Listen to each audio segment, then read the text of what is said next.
आज होता गणपती विसर्जनाचा दिवस, तर मला करायची होती इथं पुरणपोळी.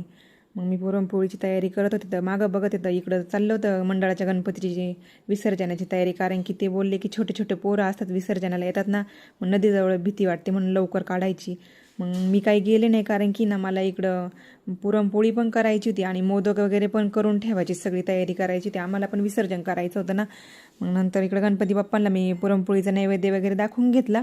आणि आम्ही पुरणाचेच मोदक करीत असतो, म्हणजे आमच्या आई होत्या ना तेव्हापासूनच आम्हाला सवय लागली पुरणाचे मोदक करायची. शेवटच्या दिवशी इकडं कस्तुरीची चालली होती रांगोळी काढायचं काम. ती म्हणे मम्मी मी काढते, म्हटलं काढ. त्यात बी तो माणूस तिला काय त्यांना त्रास देत होता काय माहीत दोघींना, पण त्यांनी काढली. नंतर ठरलं 4 वाजता जायचं आहे म्हणे विसर्जनाला. मग मी बाकीची तयारी करून घेतली. आम्ही इकडं मोदक वगैरे तर मी करून ठेवलेले होते.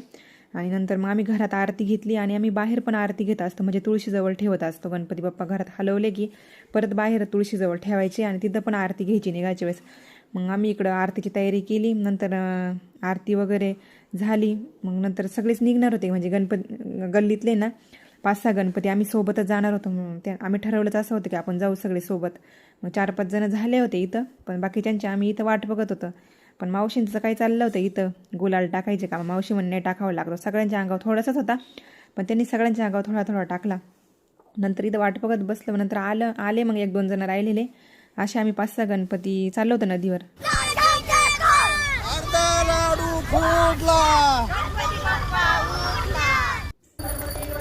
आरती वगैरे पण घेतली इथं. नंतर आरती वगैरे झाली आणि मी एक करून सगळेच गणपतींची विसर्जन करायचे होते इथं. छोटे छोटे मुलं होते ना, ते मध्ये जाऊन सोडायचे, कारण की मध्ये काही जाणं आम्हाला कोणाला शक्य नव्हतं. सगळ्यांनी त्यांच्याजवळच्या छोट्या मुलांजवळ दिले, त्यांना पोहता येत होतं. नंतर प्रसाद वगैरे दिला.